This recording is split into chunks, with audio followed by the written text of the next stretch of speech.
everyone. Today we have our prestigious ma'am, Dr. Jasprit Kaur, Principal, SRMS Institute of Paramedical Science. Good afternoon, ma'am. I am Harshit Chaudhary from MBBS Batch 2023, SRMS Analyst. Good afternoon, ma'am. I'm Sivadeep Singh from MBBS Batch 2024. Good afternoon, ma'am. I am Shubneet Kaur, second year MBBS. Good afternoon, ma'am. I am Stuti Pant, MBBS Batch 2024. Good afternoon, dear all students.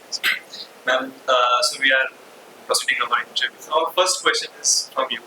Ma'am, as we know, medicine is for the treatment and biochemistry is for the diagnosis of the patient or the helping in the clinician. How do you view the role of a biochemist as a hidden navigator for the clinicians or the practicing doctors? Very good. This is a very good statement. Actually, biochemist is a hidden navigator for a clinician. इसको हम इस तरह से समझ सकते हैं बच्चों, जैसे फॉर एग्जाम्पल कोई पेशेंट क्लिनिक में आया अपनी कोई भी प्रॉब्लम लेके, अब वो डॉक्टर्स उसके सिम्टम्स देखता है, वो बताता है इसको फीवर है, कहीं पेन है, अपनी प्रॉब्लम्स जो भी होता है वो डॉक्टर को बताता है। अब डॉक्टर उसको उसके क्लिनिकल सिम्टम्स देखता है, फिर उसके लिए कुछ टेस्ट लिखता है, प्रिस्क्राइब करता है कि आपको ये टेस्ट कराना है। यहाँ पे एक बायोकेमिस्ट का रोल स्टार्ट हो जाता है। अब जैसे फॉर एग्जाम्पल उसने कुछ टेस्ट लिखे, जैसे कि आप ग्लूकोज लेवल टेस्ट कराइए, या आप लिपिड प्रोफाइल कराइए, या आप किडनी फंक्शन टेस्ट कराइए, लिवर फंक्शन टेस्ट कराइए, तो उस सारे इन्वेस्टिगेशंस का जब रिजल्ट आता है और उन रिजल्ट के बेसिस पे ही एक क्लिनिशियन अपना एक डायग्नोसिस बना पाता है और उसके बेसिस पे ही वो अपनी एक मेडिसिन प्रिस्क्राइब करता है पेशेंट को। तो यहाँ पे हम कह सकते हैं कि बायोकेमिस्ट एक हिडन नेविगेटर का काम करता है क्लिनिशियन के लिए, और वी कैन से कि दोनों एक साथ, एक सिक्के के दो पहलू हैं, दोनों साथ में काम करते हैं। Ma'am, in the time where we are trying to shift from traditional chemo to targeted therapies, how is our understanding of signal transduction pathways leading to the development of targeted therapy and cancer, moving away from the carpet bombing of traditional chemo? जैसा कि आप लोगों ने बच्चों सुना होगा, जैसे कि अभी आप लोग पढ़ भी रहे हो और आगे भी पढ़ोगे, कि जो कैंसर है लोगों के दिमाग, सबको ये पता है कि कैंसर है अनकंट्रोल्ड ग्रोथ ऑफ सेल्स, ठीक है। तो अभी क्या होता है, तो पहले क्या था, जो हम लोग ट्रेडिशनल थेरेपी की अगर हम बात करें, जिसमें कि ट्रेडिशनल थेरेपी में आती है कीमोथेरेपी, रेडियोथेरेपी एंड सर्जरी, ये डॉक्टर सजेस्ट करते हैं। तो अभी क्या होता है, जो कीमोथेरेपी है वो कॉम्बिनेशन ऑफ ड्रग्स है और वो पेशेंट को दी जाती है। डॉक्टर का पर्पस होता है कि हम जो हमारी अनकंट्रोल्ड ग्रोथ ऑफ सेल्स है, सेल्स को मारना। अब इसमें क्या है, हमारी बॉडी को ये नहीं पता होता है कि ये ड्रग को ये नहीं पता है कि ये नॉर्मल सेल है और ये कैंसर सेल है। उसका काम है कि बस सेल को मारना है, हमें इसका ग्रोथ को रोकना है। तो ये जो ट्रेडिशनल थेरेपी थी, अब ये शिफ्ट हो गई है टारगेट थेरेपी की तरफ। साइंटिस्ट ने बहुत सारी चीजें डिस्कवर की, सिग्नल ट्रांसडक्शन पाथवे डिस्कवर्स की कि एक्चुअल में कौन सा पाथवे इन्वॉल्व है इस ग्रोथ के लिए, अनकंट्रोल्ड ग्रोथ के लिए, उन टारगेट्स को डिस्कवर किया। तो ये जो हमारी, जिसको हम कारपेट बॉम्बिंग कहते हैं, जो हमारे सेल्स को मार रही है, उसमें पेशेंट को हार्म क्या होता था कि जो नॉर्मल सेल है, अब नॉर्मल सेल में क्या है, जो लगातार हमारी ग्रोथ होने वाली सेल्स हैं, जैसे हेयर फॉलिकल्स हैं या हमारी जो इंटेस्टाइनल लाइनिंग है, तो उनमें क्या होता था, उन पे भी इफेक्ट होता था। उसका ड्रॉबैक क्या होता था कि हेयर लॉस, जैसा कि आप देखते हो कि कीमोथेरेपी के बाद हेयर लॉस है, इंटेस्टाइनल लाइनिंग डिस्टर्ब हो गई तो डायरिया, नोजिया, वॉमिटिंग, ये सारी प्रॉब्लम्स जो आती थी। टारगेटेड थेरेपी आने के बाद अब क्या हो गया है कि जो साइंटिस्ट ने पाथवे डिस्कवर किया कि एक्चुअल में हम उस पाथवे को रोकें कि जो हमारा जो जैसे सेल जो डिवाइड हो रहा है उसको रोकना है, उस पाथवे को रोकना है। जैसे इसमें बहुत सारे कॉमन पाथवेज हैं, जैसे अगर हम बात करें epidermal, for example epidermal growth factor receptor है, तो जो एपिडर्मल ग्रोथ फैक्टर है वो आके पहले रिसेप्टर पे लगता है, फिर उस कैस्केड ऑफ सिग्नलिंग स्टार्ट होती है, वो सिग्नल अंदर न्यूक्लियस तक जाता है, न्यूक्लियस को ये सिग्नल मिलता है, न्यूक्लियस के अंदर जो हमारा जेनेटिक मटेरियल है वो जीन तक जाता है, उस फिर जीन को ये सिग्नल मिलता है कि अब मुझे एक्सप्रेस होना है या नहीं होना है। तो ये जो वाली जो सिग्नलिंग है, ये कैंसर के केस में क्या हो जाती है, ये लगातार ऑन रहती है, तो अनकंट्रोल्ड ग्रोथ होती रहती है। तो टारगेटेड थेरेपी में हम उस सिग्नल ट्रांसडक्शन पाथवे को पकड़ते हैं, ना कि हम पूरी कारपेट बॉम्बिंग जो आप कह रहे हो, जो हमारी ट्रेडिशनल थेरेपी थी, उसको रोके अब टारगेटेड थेरेपी की तरफ हमारा शिफ्ट हो गया।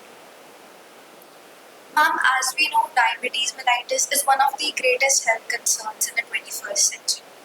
So, from a biochemical perspective, why do you think the global rise in insulin resistance is such a great challenge?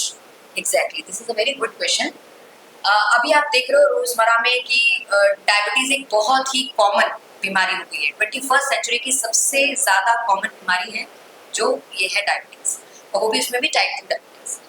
इसमें सबसे पहले जो हम ये देखते हैं कि इंसुलिन रेजिस्टेंस डेवलप हो जाता है। अगर हम नॉर्मल सिग्नलिंग की बात करें, सेम वही बात जो कि कैंसर के केस में बात की, सिग्नल ट्रांसडक्शन, सेम वही सिग्नल ट्रांसडक्शन। नॉर्मल केस में क्या होता है, रिसेप्टर पे आके जैसे ही फॉर एग्जांपल हमने कोई डाइट ली, हमारा ग्लूकोज का लेवल ब्लड में बढ़ा और हमारी सिग्नलिंग स्टार्ट हुई। किस तरह से स्टार्ट हुई? बीटा सेल्स ने इंसुलिन बनाना स्टार्ट किया, सेल के ऊपर इंसुलिन रिसेप्टर है, इंसुलिन आके रिसेप्टर से लगा, फिर एक कैस्केड स्टार्ट हुआ। वो कैस्केड हमारा PI3 के पाथवे, कुछ पाथवेज हैं, वो पाथवे ने जाके फिर से उसको एक्टिवेट किया और GLUT4 करके एक ट्रांसपोर्टर आता है, वो ट्रांसपोर्टर जाके मेम्ब्रेन पे लोकेट हुआ और उसने ग्लूकोज का अपटेक कर लिया सेल ने, और उस ग्लूकोज का यूटिलाइजेशन स्टार्ट कर दिया। ग्लूकोज से हमारा फिर आपको पता है माइटोकॉन्ड्रिया एक्टिव हो गए, ADP सिंथेसिस हुई, और जो एक्स्ट्रा ग्लूकोज है वो ग्लाइकोजन के फॉर्म में स्टोर हो गया। तो ये तो नॉर्मल पाथवे है। अब इन रेजिस्टेंस के केस में क्या होता है कि यही जो पाथवे है, यही जो सिग्नलिंग है, एक तरह का कम्युनिकेशन है सेल और ब्लड के बीच में, कि ब्लड में ग्लूकोज का लेवल बढ़ा और ये कम्युनिकेशन सेल तक ये वीक हो गया है। तो में क्या होता है कि गड़बड़ी हुई, रिसेप्टर मेम्ब्रेन पे है लेकिन इंसुलिन आके उस पर लग नहीं पा रहा। इस तरह से क्या होता है कि ज्यादा ग्लूकोज का अपटेक कराने के लिए ज्यादा इंसुलिन बनाना पड़ता है, बीटा सेल्स पे बहुत ज्यादा प्रेशर पड़ता है, फिर बीटा सेल्स थकने लगती हैं कुछ टाइम के बाद, फिर ये हमारी आने वाले टाइम पे टाइप 2 डायबिटीज डेवलप हो जाती है। इसको हम सबसे खतरनाक मेटाबॉलिक सिंड्रोम इसलिए कहते हैं क्योंकि ये सिर्फ इससे टाइप 2 डायबिटीज डेवलप नहीं हो रहा, इससे अदर भी जैसे कार्डियोवैस्कुलर डिजीज का खतरा बढ़ गया, फैटी लीवर बढ़ गया, ऑक्सीडेटिव स्ट्रेस। क्यों? क्योंकि लगातार जब माइटोकॉन्ड्रिया अपना काम कर रहे हैं, क्योंकि उसको पता है कि इतना ग्लूकोज आ रहा है, इतना अपटेक आ रहा है, और अदर भी जैसे लिपिड मेटाबॉलिज्म है या प्रोटीन मेटाबॉलिज्म है, उनको अल्टीमेटली सबको जाना क्रेब साइकिल नहीं, क्योंकि अल्टीमेट उनका काम है एनर्जी प्रोड्यूस करना, और energy in the form of ATP। तो वो माइटोकॉन्ड्रिया पे लोड पड़ा तो उससे क्या होगा कि रिएक्टिव ऑक्सीजन स्पीशीज जनरेट होंगी, वो लिपिड पर ऑक्सीडेशन करेगा, तो एक तरह का ऑक्सीडेटिव स्ट्रेस भी डेवलप हुआ। तो सिर्फ ये टाइप 2 डायबिटीज बीमारी नहीं रहेगी इंसुलिन रेजिस्टेंस से, अदर डिजीजेस भी डेवलप होगी। तो इसलिए ये सबसे बड़ा इस समय का हेल्थ चैलेंज है। मैम, अब हम थोड़ा बायोकेमिस्ट्री ऑफ न्यूट्रिशन के बारे में जानना चाहेंगे। एंड मैम, बायोकेम की हेल्प से हम ऐसी डाइट्स कैसे प्रिस्क्राइब करें जो हर एक इंसान के अपने यूनिक मेटाबॉलिक फिंगरप्रिंट है उसको कैटर कर सकें। Very good. इसमें क्या है, आप इसको हम एक एग्जांपल से समझ सकते हैं। फॉर एग्जांपल मैंने आप दोनों को एक राइस बाउल दिया, आपने लिया, आपने भी खाया, आप दोनों ने कंज्यूम किया, और उसके बाद हमने दोनों का ग्लूकोज लेवल चेक किया। तो जरूरी नहीं है कि आपका ग्लूकोज लेवल नॉर्मल आए, आपकी सिग्नल ट्रांसडक्शन पाथवे जैसा कि मैंने अभी आपको बताया, आपकी सिग्नलिंग बहुत अच्छी हुई, ग्लूकोज राइज हुआ, इंसुलिन वाला पूरी पाथवे से चला, और आपका लेवल अल्टीमेटली, हमारा अल्टीमेट गोल होता है, इंसुलिन का गोल होता है उस ग्लूकोज के लेवल को डाउन करना। लेकिन हो सकता है कि इनमें वही सिग्नलिंग स्लो चल रही हो और ग्लूकोज का लेवल बढ़ा हुआ दिखे। तो इससे साइंटिस्ट ने ये समझा कि इसमें रोल आता है बायोकेमिस्ट्री ऑफ न्यूट्रिशन का, कि हम न्यूट्रिशन, पहले क्या होता था, हेल्दी डाइट, हर बंदे के लिए हम कहते थे तुम्हारे लिए भी ये हेल्दी है, तुम्हारे लिए भी ये हेल्दी है। बट अब इतने सारे पाथवेज, इतने सारे मेटाबॉलिक, वो सब समझने के बाद, मेटाबॉलिक फिंगरप्रिंट कहेंगे, समझने के बाद अब क्लिनिशियंस इस नतीजे पे पहुंचे कि हर बंदे को सेम डाइट हम प्रिस्क्राइब नहीं कर सकते। वही सेम चीज इनकी कैलोरीज बहुत बढ़ा देंगी, वही सेम चीज इनमें सही से मेटाबोलाइज होगी। तो उसी के बेसिस पे मेटाबॉलिक फिंगरप्रिंट, इसी तरह से क्या होता है, सारे मेटाबोलोमिक्स एक टर्मिनोलॉजी अब इंट्रोड्यूस हो रही है। मेटाबोलोमिक्स में क्या होता है कि आपके बॉडी के जितने भी मेटाबोलाइट्स हैं वो हम उसकी मदद से, एक सॉफ्टवेयर की मदद से हम सारे मेटाबोलाइट्स को स्टडी कर सकते हैं, और उस बेसिस पे हम ये बता सकते हैं कि कौन सा मेटाबोलाइट ज्यादा बढ़ा हुआ है तो हमें ये वाली डाइट को कम करना है, ये वाली डाइट को ज्यादा देना है। तो इस तरह से बायोकेमिस्ट्री का बहुत बड़ा रोल है इसमें आपके न्यूट्रिशन को प्लान करने में। now moving a little bit towards forensics, how has the biochemistry of DNA changed the definition of evidence? Okay बच्चों, यहाँ पे हमें डीएनए वर्ड सबने सुना होगा। डीएनए जेनेटिक मटेरियल है, इसको हम यहाँ से समझते हैं। तो हर बंदे का जो डीएनए का पैटर्न है वो बिल्कुल यूनिक है, वही sequence ATGC, these are the nucleotides. लेकिन ये जो ATGC का जो सीक्वेंस है ये सब में डिफरेंट होता है। अब इसमें क्या है, जो ये ATGC सीक्वेंस है ये 3 कोडॉन मिलके आपस में एक अमीनो एसिड बनाते हैं और फिर इसी तरह से बहुत सारे अमीनो एसिड मिलके प्रोटीन बनाते हैं। तो ये जो पैटर्न है कि सबका यूनिक होता है। अब जैसा कि आपने बताया कि फॉरेंसिक में इसका बायोकेमिस्ट्री ऑफ डीएनए किस तरह से हमें हेल्प कर रहा है। पहले क्या होता था, पहले के टाइम पे अगर हम देखें कि किसी क्रिमिनल को पकड़ना बहुत मुश्किल होता था। क्यों मुश्किल होता था कि अभी जैसे मान लीजिए मैं उस चीज की आई विटनेस हूँ, कल को मैं मुकर जाऊँ, मैंने अपना स्टेटमेंट बदल दिया कि मैंने ये नहीं देखा था। अब इस पर डिपेंड करता है हमारी मेमोरी, कल को हमें कुछ और याद था, आज हमें कुछ और लग रहा है, हमारा स्टेटमेंट बदल गया। और हम पहले ब्लड ग्रुप्स के बेसिस पे, अब ब्लड ग्रुप हो सकता है आपका भी ब्लड ग्रुप और मेरा ब्लड ग्रुप सेम हो, तो ऐसा तो नहीं कि हम दोनों ही क्रिमिनल्स हैं। तो पहले बहुत मुश्किल होती थी क्रिमिनल को पकड़ने। अभी क्या है कि जो हमारा क्रिमिनल है उसमें क्या होता है, उसने अपना अगर अपना फिंगरप्रिंट भी उसका हमें मिल गया, या हमें उसका कोई भी एविडेंस बाल का या ब्लड स्पॉट का या सीमेन सैंपल है या सलाइवा है या स्किन टिश्यू, बहुत थोड़ा सा भी अगर हमें कोई सैंपल मिल जाता है तो उस सैंपल से हम क्या करते हैं, डीएनए बनाते हैं। और उस डीएनए में फिर रोल आता है पीसीआर का, आपने नाम सुना होगा, polymerase chain reaction.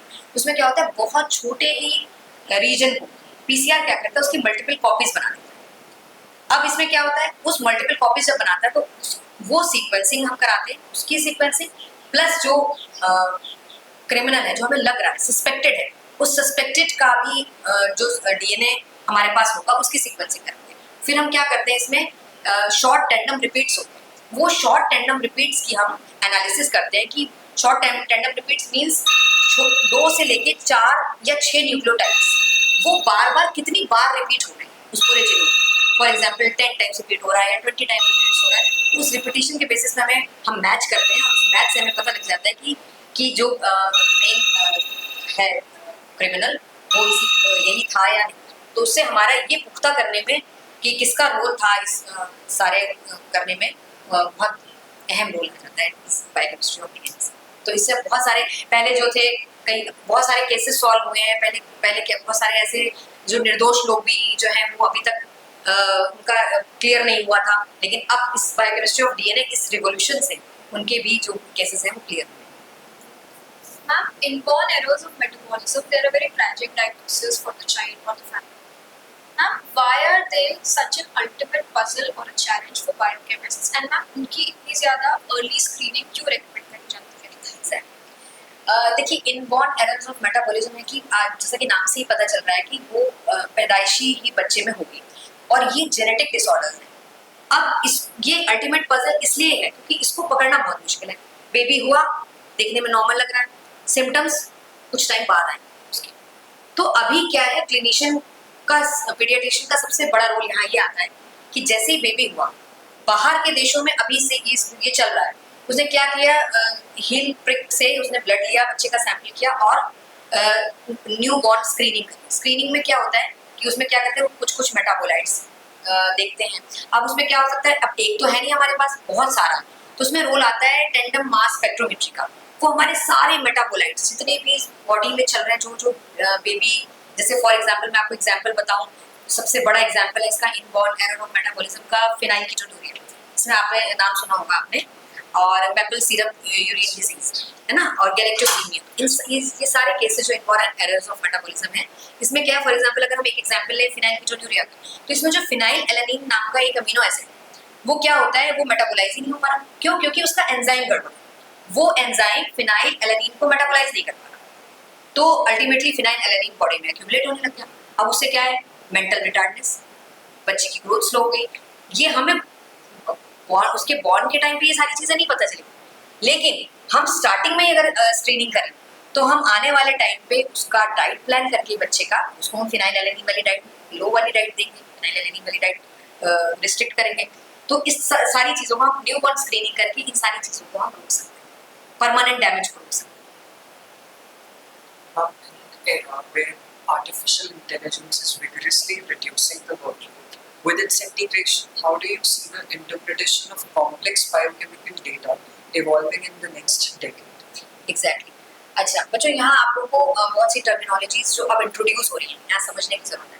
For example genomics means gene की study, metabolomics means metabolites, transcriptomics means transcription means आपको पता है डीएनए से आरएनए बना ट्रांसक्रिप्शन. तो जो आरएनए एमआरएनए का जो डेटा है उसको ट्रांसक्रिप्टोमिक्स कहते हैं, मेटाबोलाइट्स का जो डेटा है उसको मेटाबोलोमिक्स कहते हैं, जीन्स का जो डेटा है जीनोमिक्स कहते हैं. अगर हम इन सबको अब जैसे ये एक इंडिविजुअल का काम नहीं, मान लीजिए आप फॉर एग्जांपल आप जेनेटिक स्टडी कर रही हैं, आपने जीनोमिक डेटा एक बंदे का तैयार कर दिया, आपने ट्रांसक्रिप्टोमिक का डेटा तैयार कर दिया, आपने मेटाबोलोमिक्स का डेटा तैयार कर दिया. लेकिन अब हम जब इनको सबको कंपाइल कर लें तो हम एक बंदे का एक मॉडल तैयार कर सकते हैं. हमें पता है कि इसका जीनोमिक्स ये कहता है, इसका मेटाबोलोमिक्स ये कह रहा है, इसका ट्रांसक्रिप्टोमिक्स ये कहता है. तो हम उस मेटाबॉलिक, जैसे कि अभी आपको पहले भी आपने बताया metabolic fingerprint, that is metabolic fingerprint, उसके बेसिस पे हम उसको ये सजेस्ट कर सकते हैं कि तुम्हारा ये जीन सही से काम नहीं कर रहा है, तुम्हें क्या क्या प्रिकॉशंस लेने हैं, तुम्हारा ये मेटाबोलाइट बहुत बड़ा हुआ है, तुम्हें इस तरह की डाइट लेनी है. तो ये सारी चीजें हम उसको सजेस्ट कर सकते हैं. इसमें एआई का बहुत बड़ा रोल है. अब एआई क्या करता है, इन सारी चीजों को क्लब कर देता है और एक आपका पूरा बायोडेटा तैयार करता है. लेकिन मैं फिर भी एंड में यही कहना चाहती हूँ, एआई कभी क्लिनिशियन को रिप्लेस नहीं कर सकता, एआई किसी बायोकेमिस्ट को रिप्लेस नहीं कर सकता. Ma'am, as students of biochemistry, we often find the Krebs cycle quite daunting. So, in real life, how does the cycle manifest in the physical stamina of an athlete or the recovery of a post-op patient? सब first year पास करके आ गए, सबने carbohydrate metabolism पढ़ी हुई, सबने Krebs cycle पढ़ी, glycolysis पढ़ी. सबको बहुत टफ लगता होगा कि अरे बाप रे, एक सबस्ट्रेट से फिर दूसरा प्रोडक्ट बना, फिर वो प्रोडक्ट नेक्स्ट रिएक्शन का सबस्ट्रेट बन गया, फिर उसमें एक एंजाइम लगा, फिर वो सीरीज ऑफ एंजाइम्स याद करना, फिर सबस्ट्रेट प्रोडक्ट याद करना. तो आप लोगों को बड़ा वो लगता होगा कि कितनी टफ थी ये साइकिल. अब बस हमने फर्स्ट ईयर पास कर लिया और that's all finish. But no, Krebs cycle की इम्पोर्टेंस उससे पूछिए, एक एथलीट से पूछिए, है ना. रोजमर्रा में आप जो काम करें आपको एनर्जी चाहिए. पोस्ट ऑप पेशेंट से पूछिए उसकी रिकवरी में कितनी इंपॉर्टेंट है. अल्टीमेट जो गोल है एनर्जी. अब एक एथलीट दौड़ रहा है, स्टार्टिंग में उसके पास एटीपी थे, कंज्यूम हो गए. अब क्या करेगा, उसकी मसल में आपको पता है कि ग्लूकोज, एक्स्ट्रा ग्लूकोज ग्लाइकोजन में कन्वर्ट हो जाता है मसल में और लीवर में. अब उसकी मसल में जो स्टोर्ड ग्लाइकोजन है वो ब्रेक डाउन होगा, ग्लाइकोजेनोलिसिस जिसको आप बोलते हैं. ग्लाइकोजन ब्रेक डाउन होकर ग्लूकोज बना, ग्लूकोज अल्टीमेटली जाएगा कहाँ, क्रेब्स साइकिल. प्रोटीन अल्टीमेटली जाएगा कहाँ, उसका carbon structure Krebs cycle. Fat metabolism, beta oxidation हुआ, फैटी एसिड का बीटा ऑक्सीडेशन, एसिटाइल कोएंजाइम में बना. Acetyl coenzyme A is the key to enter Krebs cycle, सबको आपको पता है. तो ये अल्टीमेटली एसिटाइल कोएंजाइम ए बनना है और उसने क्रेब्स साइकिल में जाना है. और क्रेब्स साइकिल के बाद उसने आरओएस में जाना, सॉरी आपके जो है इलेक्ट्रॉन ट्रांसपोर्ट चेन, और उसमें जाके एटीपी बनाना. तो उस सबसे ज्यादा जो इम्पोर्टेंस उसको पता होगी एथलीट को कि क्रेब्स साइकिल की. उनके माइटोकॉन्ड्रिया भी, उनकी बॉडी ऐसे डिजाइन होती है, उस तरह से एक्सरसाइज, विग्रेस एक्सरसाइज होती है कि उनको ये पता, उनके माइटोकॉन्ड्रिया, नंबर ऑफ माइटोकॉन्ड्रिया उनमें बहुत ज्यादा होते हैं कि उनको अल्टीमेटली उनको एटीपी प्रोड्यूस करना, उनको एनर्जी चाहिए. तो क्रेब्स साइकिल जो है सिर्फ फर्स्ट ईयर पढ़ने का सब्जेक्ट नहीं है, ये रोजमर्रा में आपकी क्रेब्स साइकिल चल रही है और वही एनर्जी आप यूज कर रहे हैं in the form of ATP. Ma'am, we are forwarding for the last question. Ma'am, अगर मैं एक एस्पेक्ट की biochemistry is a logic of life, what advice do you think is essential for a surgeon or future doctors to ensure that they don't lose that logic in the pressure of clinician? बच्चों, clinician का बहुत बड़ा role है. Clinician को लोग एक तरह का गॉड भी कहते हैं. पता है कि हमारी लाइफ सेव कर रहे हैं. और लेकिन आप ये समझिए कि जो क्लिनिशियन है वो बायोकेमिस्ट्री को सिर्फ फर्स्ट ईयर का सब्जेक्ट ना समझे. आप ये सोच लीजिए, अभी इतने काम के प्रेशर में मुझको लगता है उसके पास एक प्रोटोकॉल्स बने हुए, उसको पता है, वो आया, उसने देखा, उसको क्या करता है, रिपोर्ट को बायोकेमिस्ट्री अल्टीमेटली उसका सारा डिसीजन एक बायोकेमिस्ट्री रिपोर्ट पे ही है, सारी डायग्नोसिस. लेकिन वो क्या समझता है, वो सिर्फ नंबर्स देखता है. अच्छा, वो क्या बोलता है, अच्छा ये पॉजिटिव है कि नेगेटिव है, क्या इतना देखता है, वो नंबर्स देख रहा है उस रिपोर्ट को. लेकिन सर्जन को बायोकेमिस्ट्री, अगर उसके लिए वाकई में एक बहुत इंटरेस्ट का सब्जेक्ट है, तो वो अपने पेशेंट से ही रोजमर्रा में जो डिफरेंट डिफरेंट पेशेंट्स देखता है, सबका जो रिकवरी वाला टाइम है या रिकवरी का जो कहेंगे पैटर्न है वो डिफरेंट होगा, पेशेंट टू पेशेंट वेरी करेगा। तो उसको वो अगर वो वाकई में मतलब रिसर्च में इंटरेस्टेड होगा तो वो उसको ये लगेगा कि यार इसका रिकवरी टाइम अलग है और इसमें जो है इसके लिए ये फैक्टर्स रिस्पॉन्सिबल हैं, या मुझे इसका ट्रीटमेंट प्लान चेंज करना है तो उसके ट्रीटमेंट प्लान से लेके पेशेंट की रिकवरी तक ये सारा जो है उस पर डायग्नोस्टिक पे ही डिपेंड करता है। बायोकेमिस्ट्री कह लीजिए या माइक्रोबायोलॉजी कह लीजिए, जो भी डायग्नोसिस होगी उसी के बेसिस पे क्लिनिशियन या सर्जन वर्क करेगा। उसको पता है कि मेरे पेशेंट की हीलिंग बहुत स्लो हो रही है। अब उसमें मैंने जैसे कि अभी आपका जो पहला क्वेश्चन था, आपने बताया क्रेब साइकिल का, मीन्स उसकी क्रेब साइकिल स्लो तो नहीं चल रही, एटीपी प्रोडक्शन कम तो नहीं है, क्योंकि उसके जो टिश्यू रिपेयरिंग है, अल्टीमेटली टिश्यू रिपेयरिंग होनी है, हीलिंग होनी है, वो क्यों स्लो हो रही है? क्या कहीं इसका क्रेब साइकिल स्लो तो नहीं है? क्या इसके माइटोकॉन्ड्रिया सही से काम कर रहे हैं कि नहीं कर रहे हैं? तो अल्टीमेटली क्लिनिशियन उस तरफ सोचे, ना कि सिर्फ ये देखे अच्छा ये यस है या नो है, नंबर ना देखे। तो मैं बच्चों आप लोगों को आगे आने के लिए आगे यही सजेस्ट करूंगी कि आप प्लीज बायोकेमिस्ट्री को फर्स्ट ईयर का सब्जेक्ट मत समझिए, इसको अपने साथ हमेशा लेके चलिए, अपने मन में एक ज़ील रखिए कि ये पेशेंट में क्या डिफरेंट है, इसका बायोकेमिकल प्रोफाइल क्या है, कैसा है, क्यों है, और दूसरे का इससे कैसे डिफरेंट है और इसको हमें कैसे ट्रीट करना है। तो आपका ट्रीटमेंट प्लान उतना ही ज़्यादा अच्छा बनेगा और आपके आगे आने वाले टाइम के लिए ऑल द बेस्ट आप सभी। Thank you so Thank you much. so much.